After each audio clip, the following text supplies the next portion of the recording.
தனியார் தொலைக்காட்சியான விஜய் டிவில big pass அப்படின்னு சொல்லக்கூடிய ஒரு ஃபேமஸான நிகழ்ச்சியை வந்து நடத்திட்டு வராங்க. இந்த வருஷத்துக்கு உண்டான சீசன் வந்து கூடிய விரைவில் வந்து வர இருக்கு. அதற்கு முன்னோட்டமா பிக் பாஸ் காமன் மேன் அப்படின்னு சொல்லக்கூடிய ஒரு ஷோ வந்து நடத்துறாங்க. ஒரு டெமோ மாதிரின்னு வைங்களேன். இருந்தாலும் நீங்க என்னடா அதற்கு முன்னோட்டமா நடத்துறது, நாங்க நடத்துறோம் பாரு அப்படின்னு சொல்லிட்டு தமிழ்நாடு சட்டமன்றத்துல ஒரு பிக் பாஸ் ஷோவே வந்து நடத்திக்கிட்டு இருக்காங்க. பாகிஸ்தானுக்கு இல்ல பக்கத்து ஒரு கூட போக விட மாட்டோம். அந்த லெவலுக்கு வந்து பாத்தீங்கன்னா ரொம்ப இன்ட்ரெஸ்டிங்கா போய்கிட்டு இருக்கு. இதுல பல்வேறு விஷயங்களை பேசி வச்சிருக்காங்க. அதை குறித்து நம்ம இந்த வீடியோல டிஸ்கஸ் பண்ண போறோம். இருந்தாலும் அதுல முக்கியமான ஒரு விஷயம், இந்த ட்ரக் கல்ச்சர் அப்படின்னு சொல்லக்கூடிய இந்த விஷயம் வந்து தமிழ்நாட்டில் இன்னைக்கு மிகப்பெரிய ஒரு தலைவலியா மாறி இருக்கு. இதற்குண்டான முன்னெடுப்புகளை இங்க இருக்கக்கூடிய அரசாங்கம் வந்து பண்ணிக்கிட்டு இருக்காங்க. இருந்தாலும் இதை தடுத்து நிறுத்த முடியுமா அப்படின்னு கேட்டீங்கன்னா கண்டிப்பா முடியவே முடியாது. ஏன் அப்படின்ற அந்த காரணத்தை இந்த வீடியோல நம்ம பார்க்க போறோம். ஸோ அதனால இந்த வீடியோவை முழுசா பாருங்க, உங்களுக்கு ஒரு அண்டர்ஸ்டாண்டிங் கிடைக்க வாய்ப்பு இருக்கு. இப்படி ஒரு சீரியஸான விஷயத்தை டிஸ்கஸ் பண்ணக்குள்ளார காமெடியான நம்ம என்டிகே கட்சியை விமர்சனம் பண்ணலன்னா எப்படி, அந்த வீடியோ வந்து ஃபுல்ஃபில் ஆகாது இல்லையா? ஸோ அதனால கடைசியில இந்த நாம் டிம்லர் கட்சியும் வச்சு புழக்க போறோம். Once again welcome back to OG politics.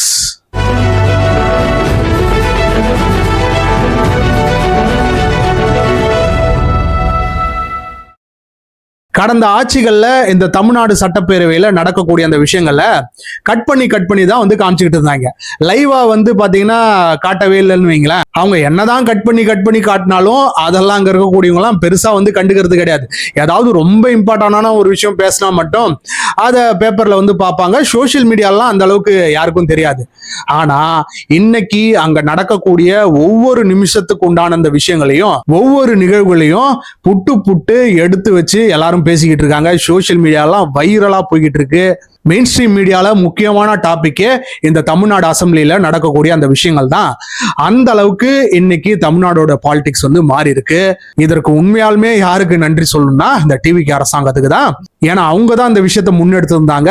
இதை எந்த ஒரு ஒளிவு மறைவும் இல்லாம எல்லாத்தையும் போடுவோம், என்ன நடக்குதோ போடுவோம். நம்ம சைட்ல தப்பு செஞ்சாலும் சரி, அவங்க சைட்ல தப்பு செஞ்சாலும் சரி, வெளி உலகத்துக்கு காட்டுவோம். ஏன்னா இங்க இருக்கக்கூடிய அந்த மக்கள் தானே வந்து ஓட்டு போட்டு இவங்களை அசம்பிளிக்கே அனுப்புறாங்க. அவங்க இதை பார்க்க கூடாது அப்படின்னு சொல்றதுக்கு இவங்க யாரு?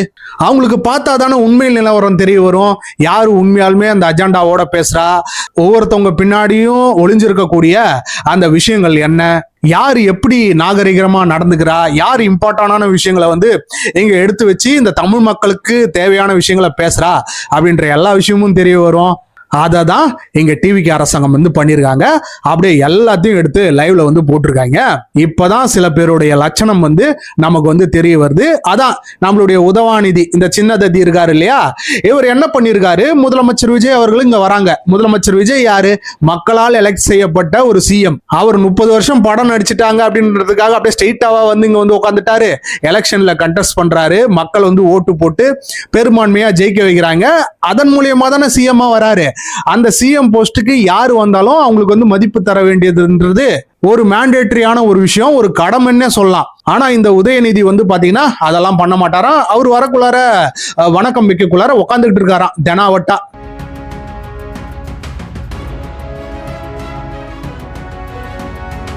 நீ என்ன அண்ணா அவ்வளவு பெரிய ஆளா, நீ முதலமைச்சர் ஆயிட்டா எனக்கு என்ன அப்படின்னு சொல்லிட்டு இவர் உட்காந்துக்கிட்டு இருக்காராம். இதை எடுத்து வந்து பாத்தீங்கன்னா சோசியல் மீடியாலும் சரி, மெயின் ஸ்ட்ரீம் மீடியாலையும் பரவ விட்டுட்டாங்க.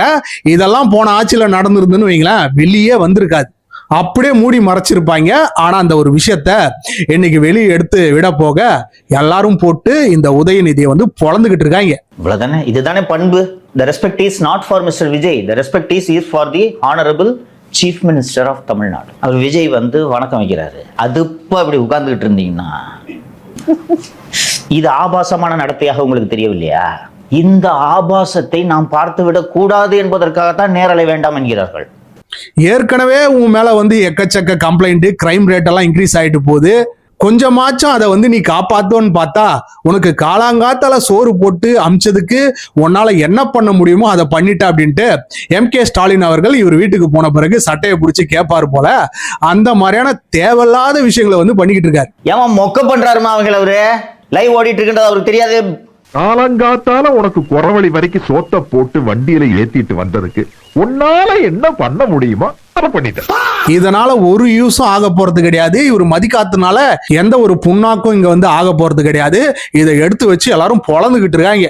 இதுல வேற சொல்றாங்க பாருங்க, அந்த ஆப்போசிஷன்ல இருந்து சொல்றாங்க, எங்களை பார்த்து அந்த மாண்பை வந்து கத்துக்கோங்க, நாங்க சட்டமன்றத்துல எப்படி நடக்கிறோமோ அதை பார்த்து புதுசா நீங்க வந்திருக்கீங்கல்ல, நீங்க பார்த்து கத்துக்கோங்கன்னு சொல்லிட்டு சொல்றாங்களா.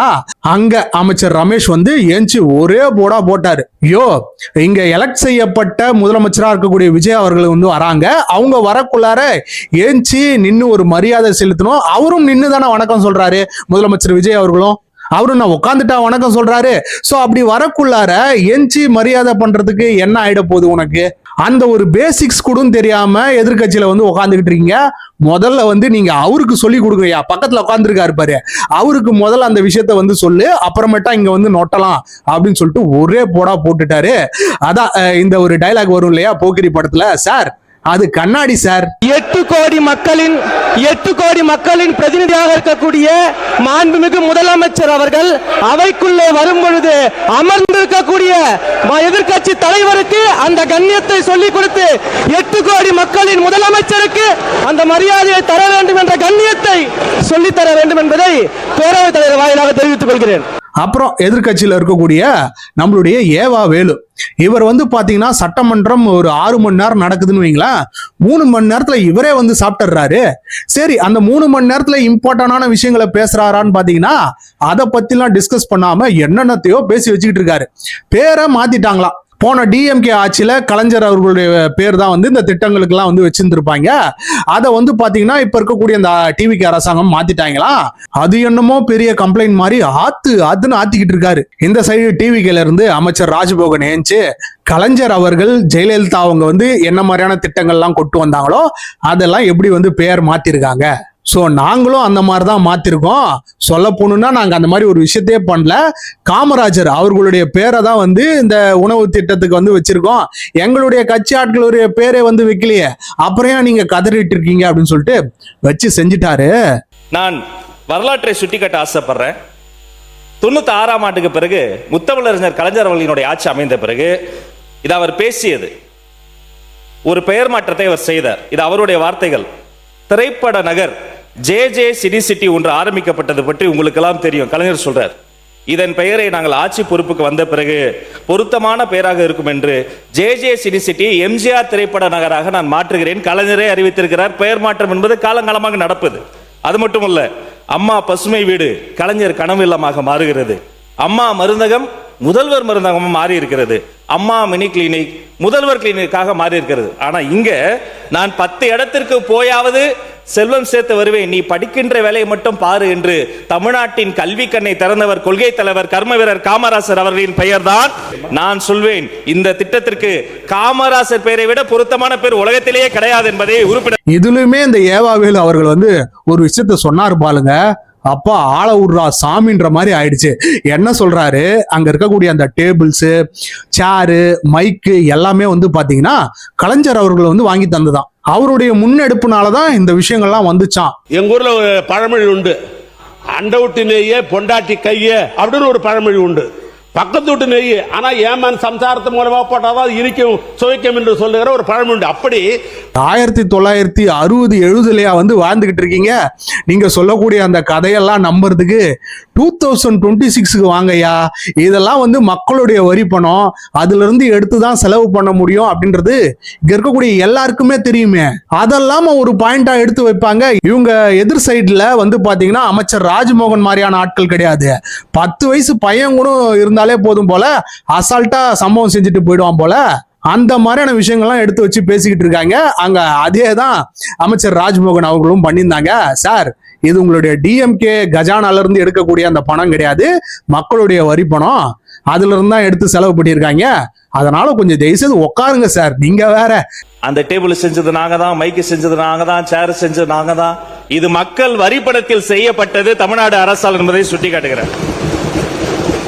அமைச்சர் ஆதவ் அர்ஜுனா ஏஞ்சி கடந்த 5 வருஷத்துல என்ன மாதிரியான விஷயங்கள்லாம் வந்தது அப்படின்ட்டு 5 வருஷம் பேப்பர் எடுத்து வச்சு நம்ம பேசலாமா? ஒவ்வொரு நாளும் என்ன வந்தது அப்படின்றத எடுத்து வச்சு பேசினா அது சரியாயிடுமா, அது நல்லா இருக்குமா? போன 5 ஆண்டு கால ஆட்சியை நம்ம நியூஸ் பேப்பரை திறந்தாலே நீங்க பண்ண ஊழல் தாயா மொத்தமா இருந்தது, அதெல்லாம் எடுத்து வச்சு பேசலாமா அப்படின்னு சொல்லிட்டு பேசியிருந்தாரு. ஆக்சுவலி வந்து எதிர்த்தரப்புல இருந்து இந்த ஒரு விஷயத்த எதுக்கு சொல்லியிருந்தாங்கன்னா, இங்க நடத்தக்கூடிய அந்த பத்திரிகைகள் எல்லாமே டிஎம்கேக்கு சொம்பு தூக்கக்கூடிய அந்த பத்திரிகைகள், அவங்க என்ன அஜெண்டாவை கொடுக்குறாங்களோ, அவங்க என்ன நியூஸை வந்து இங்க ஃபிளாஷ் பண்ணணும்னு நினைக்கிறாங்களோ அந்த ஒரு விஷயத்தை தான் அவங்க வந்து போடுவாங்க. ஆனா அந்த காலகட்டங்கள்லாம் எப்பயோ முடிஞ்சிருச்சு. இன்னைக்கெல்லாம் யார் உட்காந்து வந்து நியூஸை வந்து பார்த்துக்கிட்டு இருக்கா? யார் உட்காந்து படிச்சுக்கிட்டு இருக்கா? லைவான விஷயங்களை இங்க சோசியல் மீடியால காட்டிட்டு போயிடுறாங்க, யூடியூப்லயும் இன்ஸ்டாலையும் எல்லாரும் பார்த்துட்டு போயிடுறாங்க. அப்படி இருக்கக்குள்ளார அதுல என்னென்னத்தையோ எழுதி வச்சிருந்திருப்பாங்க, அவங்களுடைய அஜெண்டாக்கு என்னென்ன தேவையோ யார் யார் பேரோ போட்டு எழுதி வச்சிருந்திருப்பாங்க. அதெல்லாம் யாருமே பாக்குறது இல்ல. அதனாலதான் இங்க டிவிக்கு அரசாங்கமே ஜெயிச்சிருந்திருக்கு. ஏன்னா உண்மை அப்படியே வந்து வெளியே வந்துடுது சோசியல் மீடியால. சோ இதுல இருந்து நமக்கு என்ன தெரியுது? சோசியல் மீடியா தான் இந்த உலகத்தையே வந்து இன்னைக்கு ஆளுது. இன்னமும் இந்த நியூஸ் பேப்பர் விஷயம் எல்லாம் எடுத்து வந்து பேசிக்கிட்டு இருக்காங்க.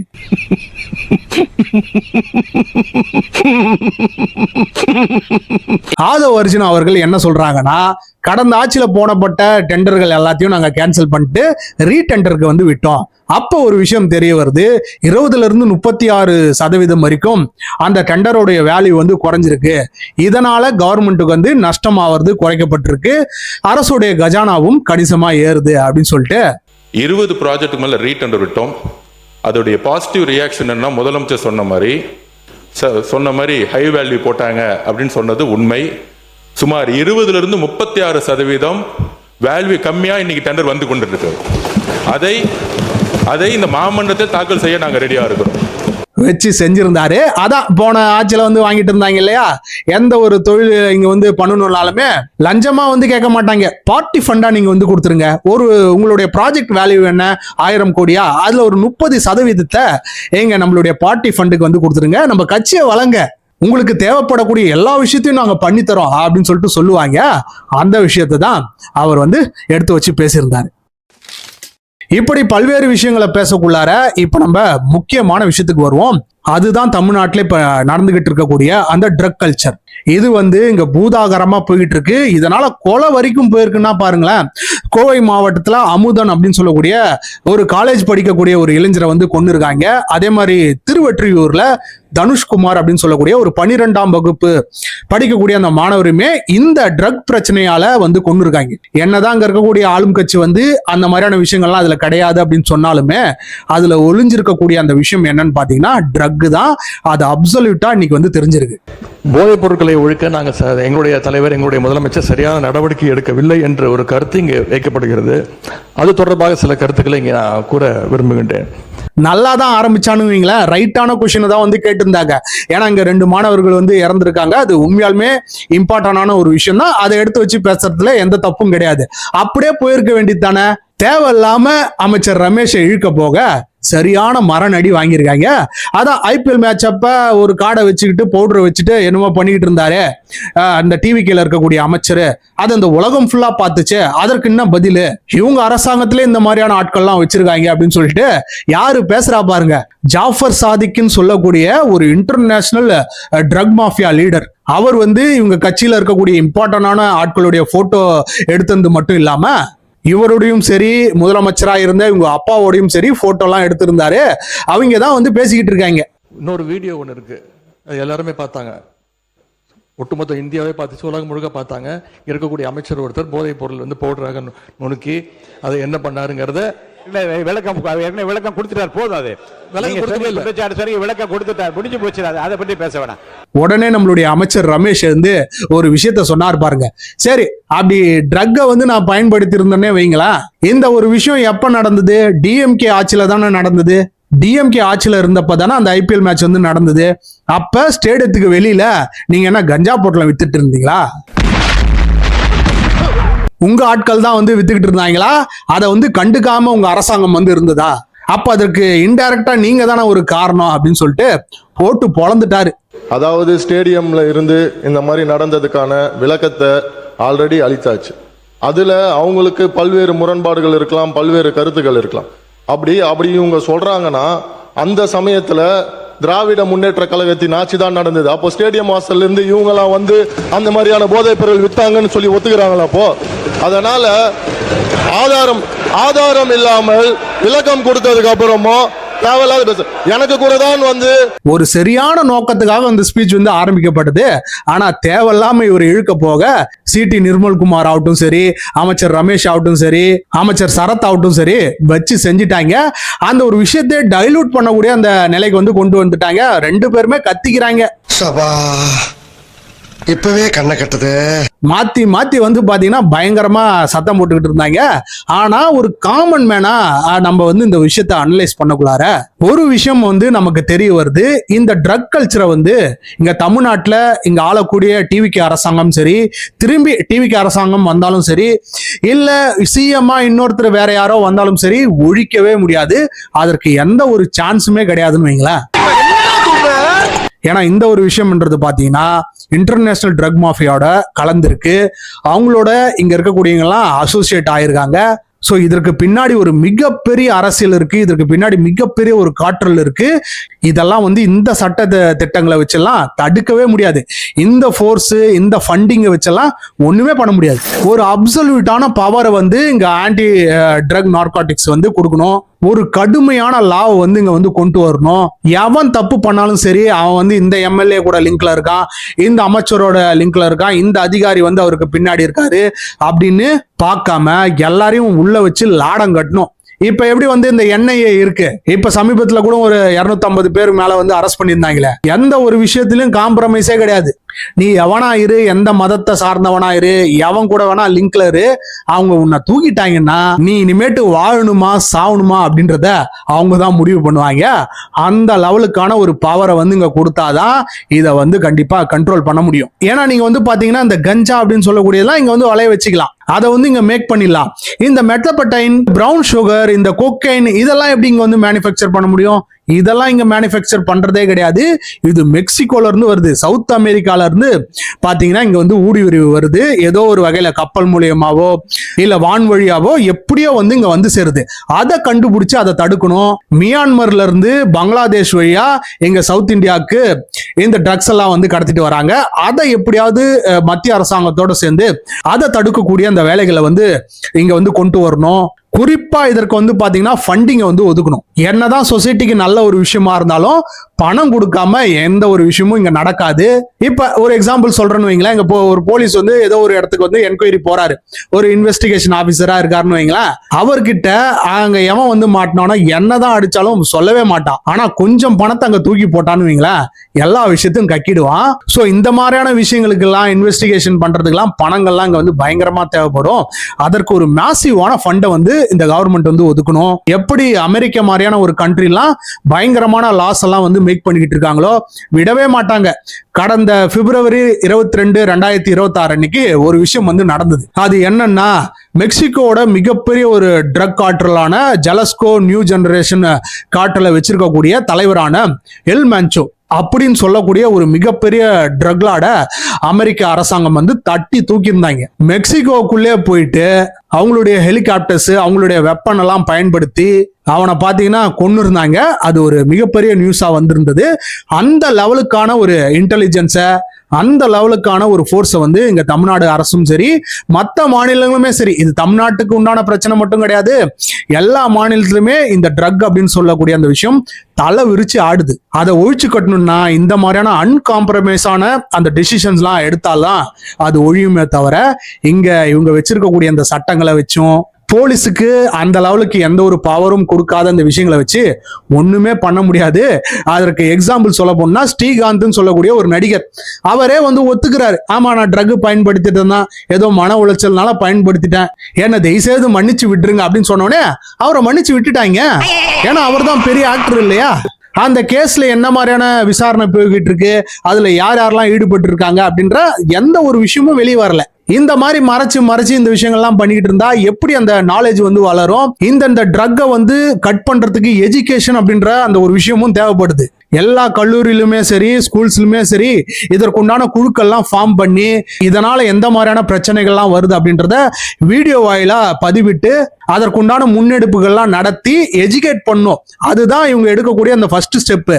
இதெல்லாம் எடுக்காம இந்த மாதிரியான விஷயங்கள்லாம் பண்ணாம எப்படி இதை வந்து கட்டுக்குள்ளார இங்க கொண்டு வந்துட முடியும் அப்படின்னு சொல்லிட்டு நினைக்கிறாங்கன்னு தெரியல.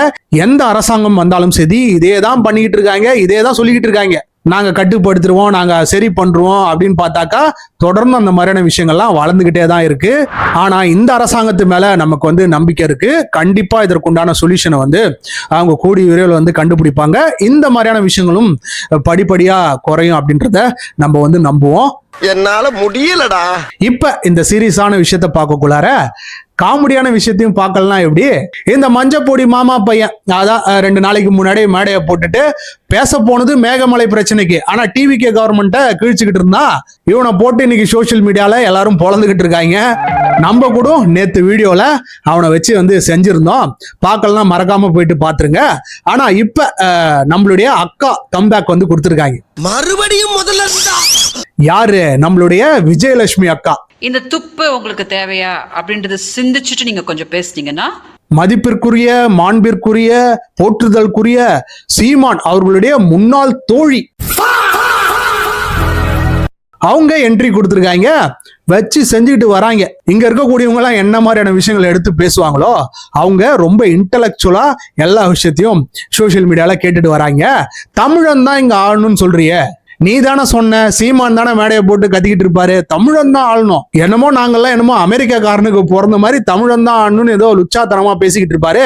அப்ப விஜய் அவர்களும் தமிழன் தானே, அவர் தானே இங்க ஆட்சிக்கு வந்திருக்காரு, அப்புறமும் ஏன் நீ வந்து கத்திக்கிட்டு இருக்க? தமிழர்கள் தான் தமிழ்நாட்டை ஆளணும் அப்படின்னு சொன்னாங்க முதல்வர் விஜய் அவர்கள். தமிழர் தான், இதுக்கு மேல என்ன வேணும்? மக்கள் தானே வாக்களிச்சு அவரை முதல்வர் ஆக்கியிருக்காங்க. அவங்கள கொஞ்சம் வேலையை பார்க்க விடுங்களேன். தினம் ஏதாவது குத்தம் குறை சொல்லிக்கிட்டு அவங்களுக்கு வேதனை கொடுத்துட்டு என்ன சாதிக்க போறீங்க? இதை வந்து நீங்க மக்களுக்காக போராடுறதா மக்கள் பார்க்கல. முதல்வர் விஜய் அவர்கள் மேல நீங்க எவ்வளோ வைத்தறிச்சல் கொண்டிருக்கீங்கன்னா அப்படி அந்த வைத்தறிச்சல் வெளிப்படுத்திக்கிட்டே இருக்கிறதா தான் அவங்க பார்க்குறாங்க.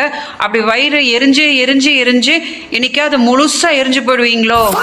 நடிகர்லாம் வந்து நாடாளக்கூடாதுன்னு சொல்லிட்டு சொல்றிய, அப்ப நீ யாரு? அவரு நடிக்கிறத விட்டுட்டு எங்க அரசியலுக்கு முழு நேர அரசியல்வாதியா வந்துட்டாரு.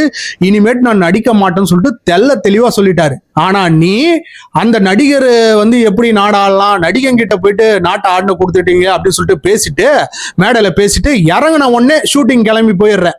நாட்டை கொடுத்துட்டு எங்களை நாடு ரோட்ல போட்டு நிறுத்திக்கடா வைத்தியக்காரன்.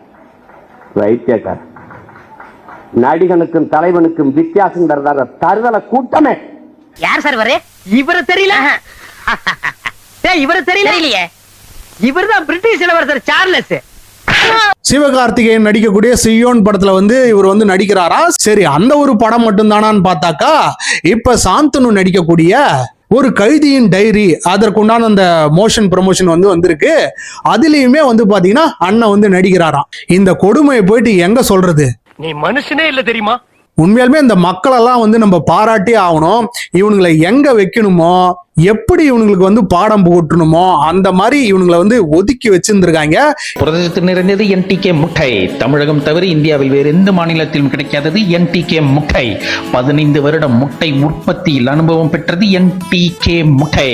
233 தொகுதியிலையும் முட்டை போட வச்சிருந்திருக்காங்க. அந்த லெவலுக்கு வந்து பாத்தீங்களா இவங்களை ஒரு மனுஷனாவே மதிக்கிறது கிடையாது.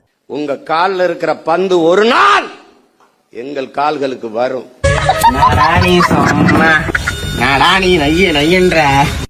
திரள் நிதி அம்மட மக்கள் இயக்கம் மக்கள்கிட்ட இருந்தாண்டா பெற முடியும். ஐயா கட்சி விடுங்க, அதெல்லாம் செகண்டரி தான். இவங்களை ஒரு ஆளாவே மதிக்கிறது கிடையாது. ஏன்னா இவனுங்க தொடர்ந்து அந்த மாதிரியான அவதூறுகளை பேசிட்டே வரானுங்க. ஒரு தனி மனித தாக்குதலை, ஒரு தனி மனிதன் பண்ணக்கூடிய அந்த சிறு சிறு தவறுகள்லாம் எடுத்து வச்சு பேசிக்கிட்டு இருப்பாங்க. இந்த மஞ்சப்பொடி மாமா பையன் வந்து சொல்றானா 5432ன்னு முதலமைச்சர் விஜய் அவர்கள் வந்து படிக்கிறாங்க அப்படின்னு சொல்லிட்டு இவன் சொல்றானா. சொன்னா கூட 5432 சொல்லும். 5432 நம்மளையே நம்ம மூஞ்ச நம்மளே துப்பிக்க வேண்டியதான். minute. ஜெயிக்கிற பக்கம் ஜெயிக்கிற பக்கம் நிப்பவன் அல்லவேதான். பாத்தீங்களா, இப்பெல்லாம் இவருடைய அண்ணனுக்கு வந்து வாய் கொளரலையா? இந்த மாதிரிதான் இவனுங்களே அந்த விஷயத்த வந்து பண்ணி இருந்திருப்பாங்க. ஆனா இவனுங்களே அதை பண்ணாத மாதிரி மேடையை போட்டு வந்து பேசிக்கிட்டு இருப்பானுங்க. இவனுங்க வச்சிருக்கக்கூடியது ஒரு கட்சி, இவனுங்களும் ஒரு மாற்றத்தை ஏற்படுத்த முடியும், இவனுங்கெல்லாம் ஒரு தலைவர்னு சொல்லிட்டு இங்க கீழே உட்காந்துக்கிட்டு எப்படிதான் கை தட்டிக்கிட்டு இருக்கானுன்னு தெரியல. எங்களை இன்னமுமாடா நம்பிக்கிட்டு இருக்க? இன்னும் பச்சை பிள்ளையா இருக்கேடா. ஆனா அந்த கை தட்டுறது மூலியமா நமக்கு ஒரு விஷயம் புரிய வருது. அங்க கீழே உட்கார்ந்து இருக்கிறவங்களாம் கை மட்டும்தான் தட்டுவான், ஓட்டெல்லாம் போட மாட்டான். அதெல்லாம் கனவுல கூட நடந்துருன்னு நினைக்காத. உன்னை ஒரு என்டர்டைன்மெண்ட் பீஸா தான் பாக்குறானுங்க. ஒரு நாள் இந்த 50 ஆண்டு கால திராவிட அரசியல் வரலாற கிழிச்சு குப்பையில தூக்கி போடல நான் பிரபாகரன் மகன்.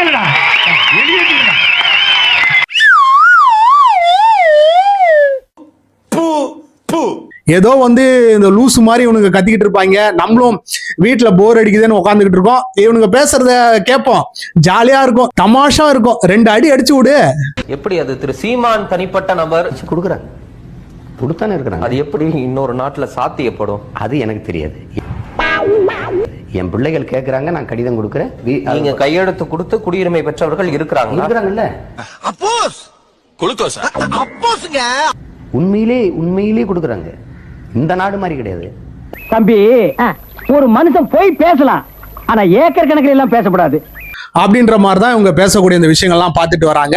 அதை தான் நம்மளுடைய அக்காவான ஓஜி அக்காவான விஜயலட்சுமி போட்டு பொழந்துகிட்டு இருக்காங்க. ஏண்டா திரிஷாவை குறிச்சு நீங்க பேசுறீங்களே, அதே அந்த வண்டி அப்படி போற வண்டியை இந்த பக்கம் என் பக்கம் திருப்பிட்டாங்கன்னா அப்ப விஜயலட்சுமி யாருன்னு அந்த கேள்வியை கேட்டாங்கன்னா என் நிலைமை என்னடா வருது?